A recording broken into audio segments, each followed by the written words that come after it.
Saya mempunyai pertanyaan, apa yang membuat Allah marah dengan kemarahan yang begitu besar terhadap Salomo dan memutuskan untuk mengoyakkan kerajaan itu? Apakah hal itu layak mendapat kemarahan yang begitu besar dari pihak Tuhan? Sementara Allah itu besar kemurahannya, tidakkah ia besar dalam kemurahannya terhadap Salomo? Ia begitu murah hati kepadanya. Ia hanya meminta hikmat, tapi lihatlah betapa banyak yang telah ia berikan kepadanya. Jadi Allah juga serius dalam peringatannya dan besar dalam murka dan pembalasannya. Kita tidak bisa bayangkan berapa besar kebencian Allah terhadap dosa. Kita suka sekali dengan gambaran Allah itu pemurah. Dan kita selalu seperti ini dan suka untuk mengikuti konsep ini. Tapi bagaimana gambaran kebencian Allah terhadap dosa? Akankah hukumannya begitu hebat? Ini telah membuat banyak orang berkata bahwa tidak ada yang disebut neraka, sampai titik di mana ada seorang pejabat senior yang berkata bahwa neraka itu tidak selaras dengan kasih Allah. Tidak, neraka itu benar-benar ada. Ada sesuatu yang disebut upah dosa adalah maut. Dan ada sesuatu yang disebut maka asap api yang menyiksa mereka itu naik ke atas sampai selamanya. Ketika Allah marah karena dosa, ia melakukan apapun. Bila Allah dalam murkanya terhadap dosa, akan melemparkan manusia ke neraka. Apa masalahnya dengan mengoyakkan kerajaan dalam murkanya atas dosa manusia? Mengapa Allah marah? Karena Salomo tidak mentaati perintah-perintah mendasar dan sederhana yang telah Allah perintahkan kepadanya untuk hidup dengan hati yang lurus, tidak menyembah berhala-berhala. Sebagai tambahan, pada hal-hal yang saudara kali telah bahas, hal itu tidak sesuai bagi raja. Ia melakukan semua dosa itu, secara bersamaan ia mengejar berhala. Bagaimana mungkin kerajaan itu tidak dikoyakkan? Apa yang terjadi karena murka adalah sebuah hasil dari kebencian Allah karena dosa. Karena Allah itu kudus. Ketika Tuhan marah, ia berkata padanya, aku telah menampakkan diri dan berbicara kepadamu 2 kali, jadi engkau tidak punya alasan sesudah itu. Benar. Dalam ayat 14, ia berkata, kemudian Tuhan membangkitkan seorang lawan Salomo, yakni Hadad orang Edom, ia dari keturunan Raja Edom. Mohon berikan komentar Anda, Saudara Kaleb, tentang Tuhan membangkitkan seorang lawan bagi Salomo. Bagaimana mungkin Tuhan mengambil inisiatif dan membangkitkan seorang lawan bagi Salomo? Apakah saya salah memahaminya? Tidak. Pada faktanya, kita harus memahami sesuatu tentang kekudusan Allah.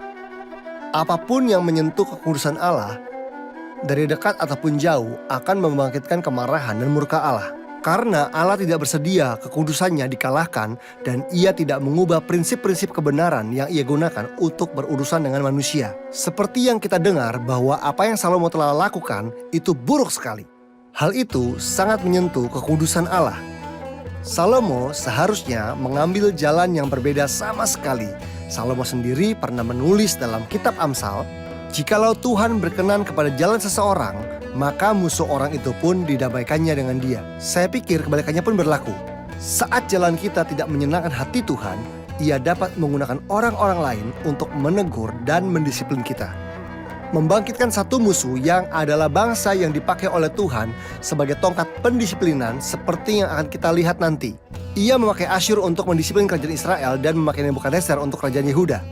Ada orang-orang yang Allah pakai sebagai tongkat pendisiplinan ketika hati orang percaya tidak benar dan lurus di hadapan Allah. Benar. Dr. Esam, ada seorang lain yang juga Tuhan izinkan sebagai seorang lawan bagi Daud yang bernama Yerobeam bin Nebat dalam ayat ke-26. Juga Yerobeam bin Nebat, seorang Efraim dari Zereda, seorang pegawai Salomo, nama ibunya Zeruah, seorang janda, memberontak terhadap raja. Saya perlu komentar Anda tentang karakter sentral ini, karena karakter ini memainkan sebuah peran dalam peristiwa-peristiwa mendatang. Itu benar, ia adalah karakter dari Israel yang Tuhan tetapkan karena kedua karakter yang telah dibangkitkan sebelumnya bukan orang Israel, Hadadezer, orang Edom, dan yang kedua ada dalam ayat 23, Allah membangkitkan pula seorang lawan Salomo yakni Rezon bin Eliada yang telah melarikan diri dari tuannya, yakni Hadadezer, Raja Zoba. Namun dia ini adalah seseorang yang berasal dari antara bangsa itu. Jelas bahwa orang ini sangat terampil. Ia bekerja dan ia melihat. Salomo melihat bahwa orang ini sangat pintar. Ayat yang ke-28, Yerobeam adalah seorang tangkas. Ketika Salomo melihat bahwa orang muda itu seorang rajin bekerja, maka ditempatkannya dia mengawasi semua pekerja wajib dari keturunan Yusuf. Tampaknya ketika Salomo mempromosikan dia, ia mulai merasa dirinya hebat dan saya pikir Allah mengizinkan hatinya untuk menjadi sombong seperti itu. Lalu setelah itu, Tuhan mengutus kepadanya Ahia orang Silo yang memegang kain baru di badannya. Lalu mengoyakkannya menjadi 12 koyakan dan ia berkata kepada Yerobeam, ambillah bagimu 10 koyakan. Lalu ia memilih 10 koyakan. Setelah kerajaan itu pecah di kemudian hari pada zaman Rehabeam, Yerobeam Binebat menjadi raja pertama atas kerajaan utara dan Rehabeam seperti kita ketahui menjadi raja atas suku-suku Yehuda dan suku Benyamin saja. Setelah ia mengangkat tangannya terhadap raja dan raja tahu, Alkitab berkata bahwa Salomo ingin membunuhnya. Ya, Dan saat Salomo berusaha untuk membunuhnya, ia melarikan diri ke Mesir kepada Sisak, raja Mesir. Ia bersembunyi di negara yang putri rajanya dinikahi Salomo. Negara ini melindungi Yerobeam. Lalu nanti kita membaca dalam sejarah, setelah kematian Salomo, Yerobeam kembali dan memimpin suatu pemberontakan terhadap Rehobeam. Pemberontakan ini menyebabkan perpecahan kerajaan itu dengan izin Allah, seperti yang telah Tuhan katakan kepada Salomo. Sahabat Pijar TV, Shalom, apa kabar? Terima kasih sudah menjadi sahabat dan menjadi pemirsa setia program-program Pijar TV. Kami sungguh rindu agar saudara bukan saja diberkati dengan menyaksikan program-program ini, tapi juga dapat berinteraksi dengan kami untuk berdiskusi dan bahkan didoakan melalui WhatsApp dan telepon yang tertera di layar kaca ini.